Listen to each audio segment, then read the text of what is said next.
Hello दोस्तों, good morning. स्वागत है एक बार फिर से आप सभी का Mishra ji technical YouTube channel में। दोस्तों आज है 4 जुलाई और आज की इस वीडियो में हम लोग बात करेंगे आज के दिन के सभी इंपॉर्टेंट करंट अफेयर के क्वेश्चंस के बारे में। पूरी वीडियो ध्यान से देखना है आपको। पूरी वीडियो डिटेल में आपको समझाई गई है। जो भी रिलेटेड क्वेश्चंस होते हैं पुराने दिनों से जो आए रहते हैं उनका भी रिविज़न कराया गया है। तो आप लोग वीडियो ध्यान से देखिएगा। वीडियो देखने के बाद आप इसकी क्विज भी सॉल्व कर सकते हो। क्विज मिलेगी आपको Mishra ji technical MGT app पर। तो चलिए दोस्तों, ज़्यादा देर न करते हुए वीडियो को स्टार्ट करते हैं। सबसे पहले बात करते हैं लास्ट डे के क्वेश्चंस की। लास्ट डे मैंने आपसे 2 क्वेश्चन पूछा था, जैसे कि मैं आपसे रोज़ पूछा करता हूँ। पहला था राष्ट्रीय चार्टर्ड अकाउंटेंट दिवस कब मनाया जाता है, तो ये 1 जुलाई को मनाया जाता है। अगला, विश्व बैंक की वर्तमान MD और CFO कौन बनी, तो वो अंशुला कांत सिंह हैं। इन दोनों क्वेश्चंस के बारे में जिन लोगों ने करेक्ट और डिटेल में आंसर किया है उन टॉप 15 लोगों के नाम मैं आपको वीडियो के एंड में बताऊँगा।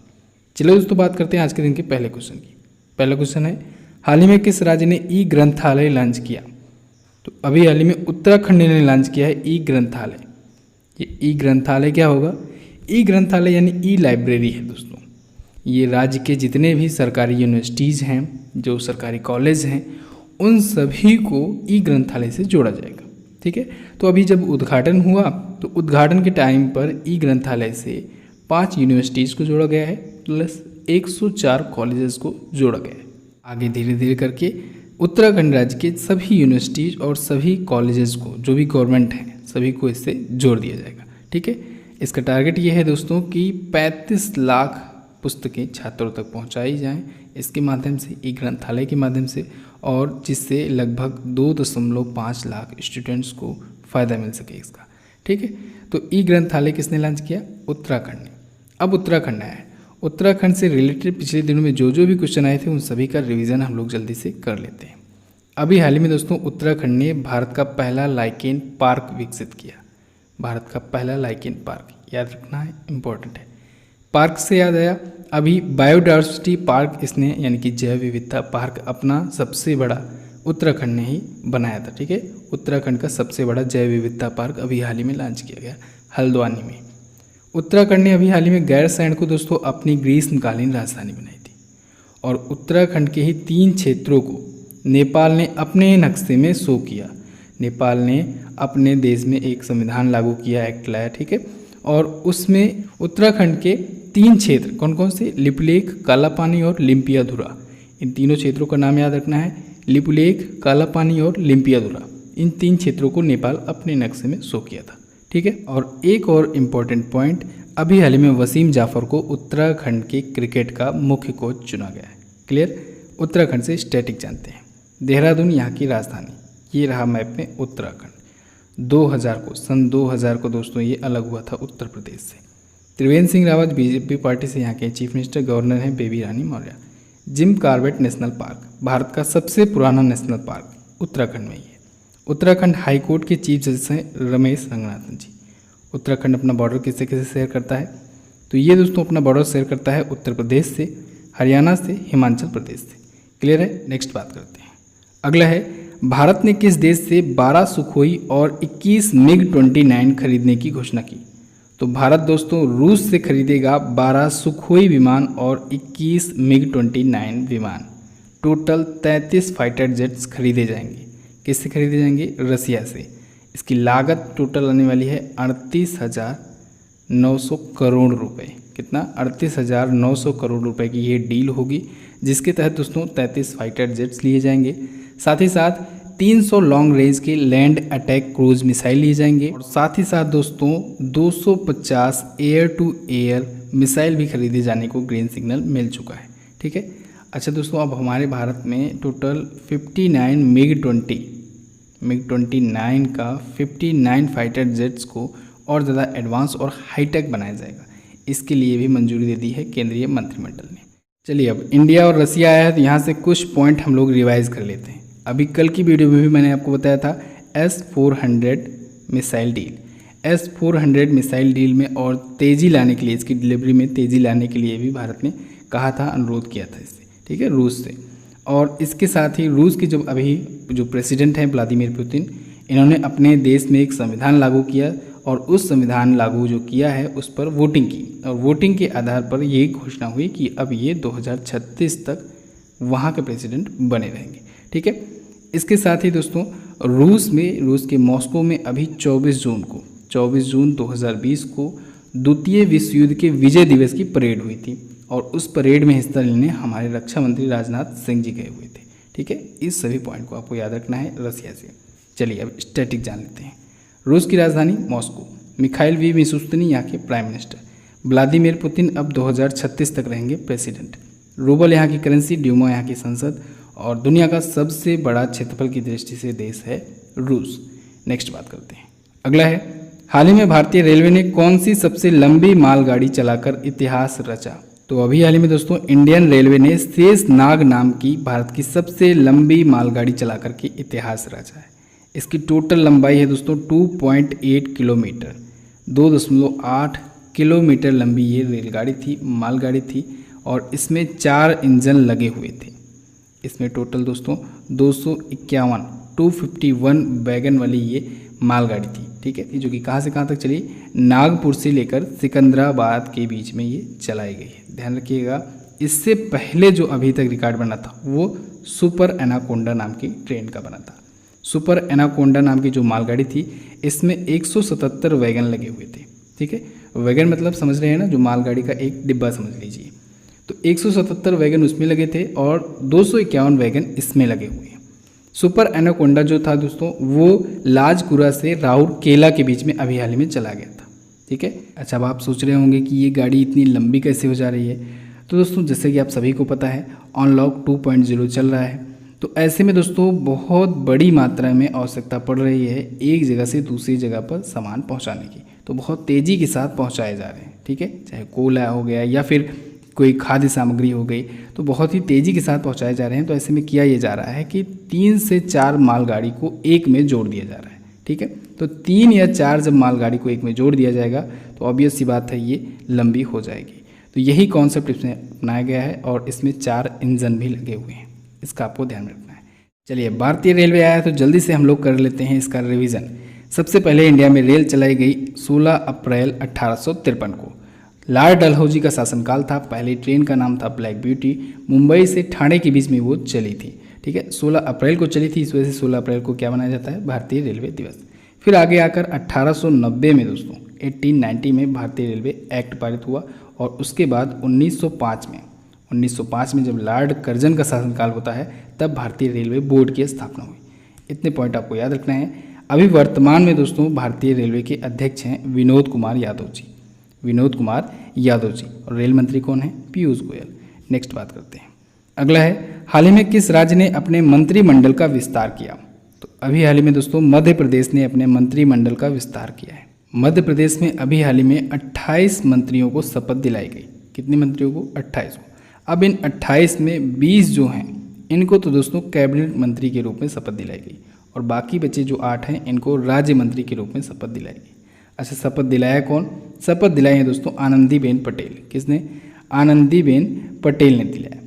आनंदीबेन पटेल आपको याद होगा कि अभी हाल ही में इनको एक्स्ट्रा चार्ज दिया गया है। ये यूपी के राज्यपाल हैं, यूपी की गवर्नर हैं, इनको मध्य प्रदेश के भी गवर्नर के रूप में एक्स्ट्रा चार्ज मिला है। क्यों मिला है? क्योंकि जो लालजी टंडन जी हैं उनकी तबीयत खराब है, अभी वो लखनऊ के हॉस्पिटल में है।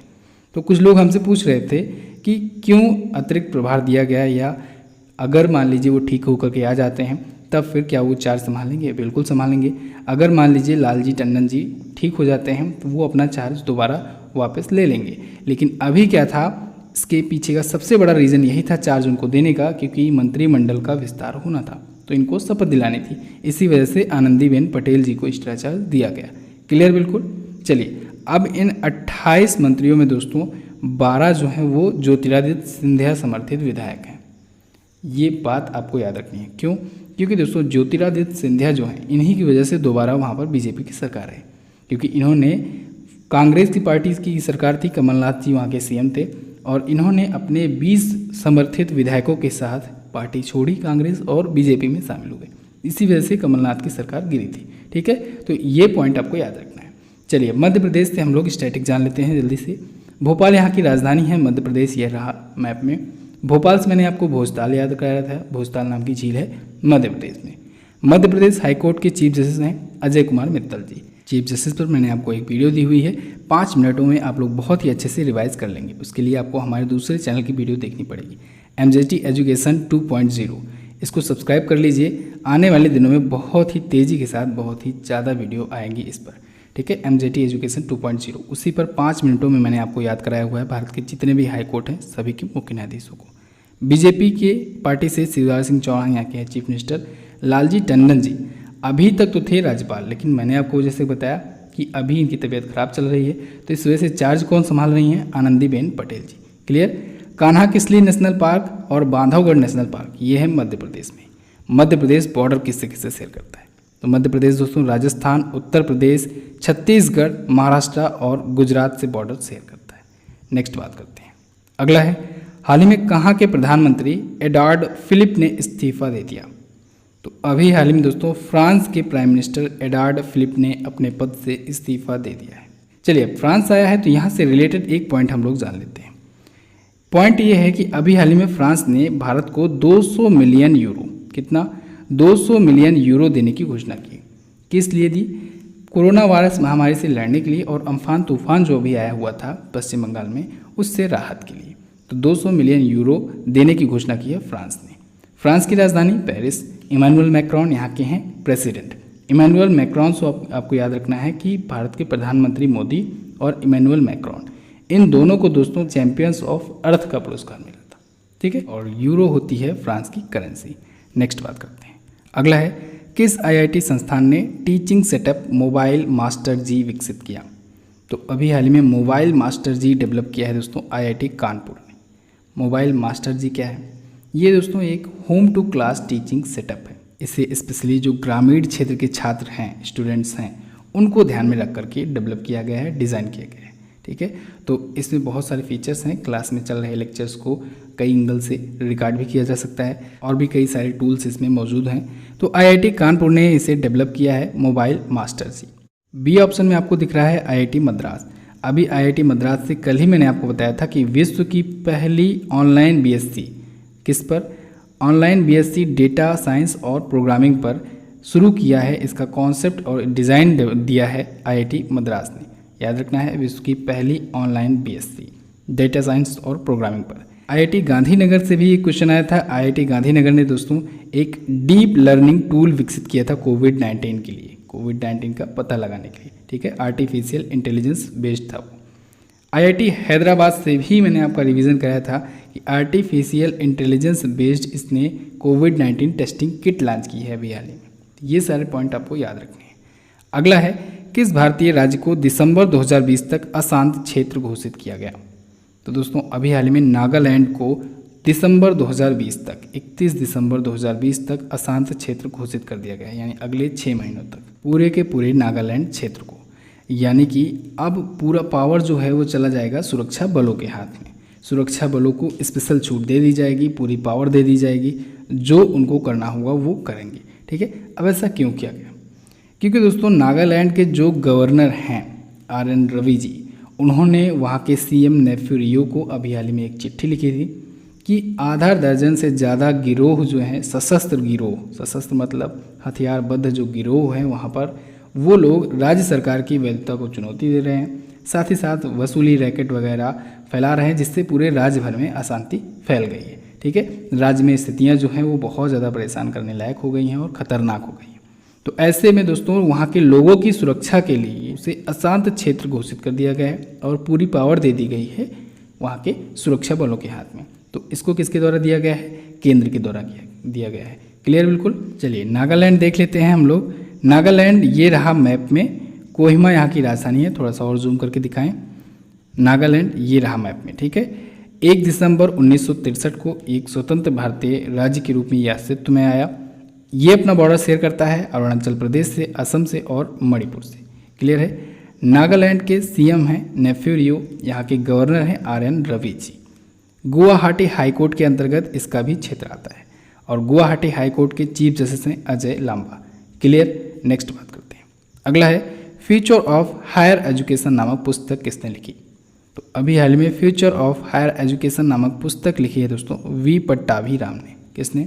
V पट्टाभी राम ने। इस पुस्तक का पूरा नाम है future of higher education 9 mega trend.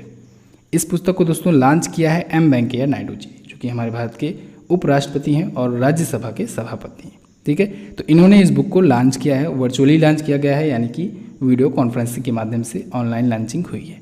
तो वीट पट्टाभी ने लिखा है इस पुस्तक को। अच्छा दोस्तों, अगर आपको वीडियो पसंद आया करे तो वीडियो को लाइक करके हमें ज़रूर बताया करो। आप लोग लाइक करते हो तभी हमें पता चलता है कि कितने लोगों के लिए ये बेनिफिशियल वीडियो साबित हुई है। तो आप लोग लाइक ज़रूर कर दिया करो, आपके लाइक से ही हमें पता चलता है ये चीज़। ठीक है, और दिन में थोड़ा सा टाइम निकाल करके इसे शेयर भी कर दिया करो। चैनल पर अगर पहली बार आए हो, वीडियो पहली बार देख रहे हो, तो दोस्तों सब्सक्राइब ज़रूर कर लेना चैनल को, क्योंकि ऐसे ही वीडियोज़ आपको मिलती रहेंगी और इस मंथ में बहुत सारी वीडियोज़ आपको बहुत ज़्यादा मात्रा में मिलने वाली है। तो आप लोग सब्सक्राइब करके बेल आइकन को प्रेस करके रखो। चलिए नेक्स्ट बात करते हैं। अगला है, हाल ही में कर्णम शेखर किस बैंक के एमडी और सीईओ पद से रिटायर हुए? दोस्तों कर्णम शेखर ये इंडियन ओवरसीज बैंक के एमडी और सीईओ थे। अभी हाल ही में अपने पद से ये रिटायर हो गए। ठीक है, कर्णम शेखर ये 30 जून को रिटायर हुए। 1 अप्रैल 2019 को जब देना बैंक और विजया बैंक का विलय हुआ था बैंक ऑफ बड़ौदा में, तभी इनको इंडियन ओवरसीज बैंक में एमडी और सीईओ के रूप में प्रमोट किया गया था। ठीक है, तो इंडियन ओवरसीज बैंक के ये एमडी और सीईओ थे और रिटायर हो गए। ये भारत की 9वीं सबसे बड़ी पब्लिक सेक्टर की बैंक है, भारत की 9वीं सबसे बड़ी सरकारी बैंक है। सरकारी बैंक कौन कौन सी हैं, कितनी हैं, सबके बारे में डिटेल में आपको एक वीडियो दी हुई है, आप लोग सर्च कर सकते हैं एप्लीकेशन में जा करके। बात करते हैं इंडियन ओवरसीज बैंक की। 1937 में इसकी स्थापना हुई, चेन्नई में इसका हेडक्वार्टर है और इसके नॉन एग्जीक्यूटिव चेयरमैन है TCA रंगनाथन। एमडी और सीईओ थे कर्णम शेखर, अब ये रिटायर हो गए हैं। नेक्स्ट बात करते हैं। अगला है, हाल ही में किस प्रसिद्ध बॉलीवुड कोरियोग्राफर का निधन हो गया? तो अभी हाल ही में दोस्तों सरोज खान का निधन हो गया। ये काफ़ी फेमस बॉलीवुड कोरियोग्राफर थी। इनका असली नाम था निर्मला नागपाल। क्या नाम था? निर्मला नागपाल नाम था इनका। बॉलीवुड की माधुरी दीक्षित, श्रीदेवी जैसी बहुत बड़ी बड़ी हीरोइनों को फेमस डांसर इन्होंने ही बनाया था, सरोज खान। तो इनका भी हाल में निधन हो गया। तो बस दोस्तों ये तो था आज का दिन का टॉप 10 करंट अफेयर। कैसी लगी आपको वीडियो, आप लोग कमेंट करके हमें ज़रूर बताना। चलिए बात करते हैं क्वेश्चन ऑफ द डे की। आज का पहला क्वेश्चन आपके लिए, भारतीय ओलंपिक संघ के वर्तमान अध्यक्ष कौन है? अगला है, अष्टमुदी झील किस राज्य में स्थित है? दोनों ही क्वेश्चन इंपॉर्टेंट है, दोनों के बारे में आपको जो पता हो डिटेल में जरूर आंसर कीजिएगा। अब आप वीडियो देख लिए हो तो जाओ जल्दी से इसकी क्विज भी सॉल्व कर लो। क्विज कहाँ मिलेगी? क्विज मिलेगी आपको Mishra ji technical MJT app पर। वहाँ पर आपको हर चीज़ मिल जाएगी दोस्तों, category wise video, audio revision, PDF file और भी बहुत सारी चीज़ें आपको मिल जाएंगी, ई-बुक्स वगैरह, क्विजेज़ वगैरह और मॉक टेस्ट वगैरह। तो आप लोग अगर अभी तक MJT ऐप नहीं इंस्टॉल की हो तो इसे ज़रूर इंस्टॉल कर लो। चलिए दोस्तों बात करते हैं हम लोग उन लोगों के नाम की जो लोग कल की वीडियो में डिटेल में आंसर किए थे। तो वो टॉप 15 में हैं, श्याम शेर कुमार, स्वर्णेश्वर कुमार, साबिर आलम, मनु पांडे, रविशंकर, शांति प्रिया, स्वीटी, तापन कुमार, नेहा जायसवाल, ब्रिजेंद्र पाल, हर्ष सोनी, भावना जोशी, रेखा बुनकर, साक्षी पांडे और प्रेरणा राय। तो दोस्तों इस वीडियो में बस इतना ही। कैसी लगी आपको वीडियो, आप लोग कमेंट करके हमें जरूर बताइएगा। वीडियो अगर अच्छी लगी है तो लाइक करके हमारा उत्साह बढ़ाइए। साथ ही इन दोनों इंपॉर्टेंट वीडियोस को जरूर देख लीजिएगा और आने वाली वीडियोस का नोटिफिकेशन पाने के लिए सब्सक्राइब करके बेल आइकन को जरूर दबाएं। मिलते हैं किसी अन्य वीडियो में, तब तक के लिए नमस्कार, जय हिंद, वंदे मातरम।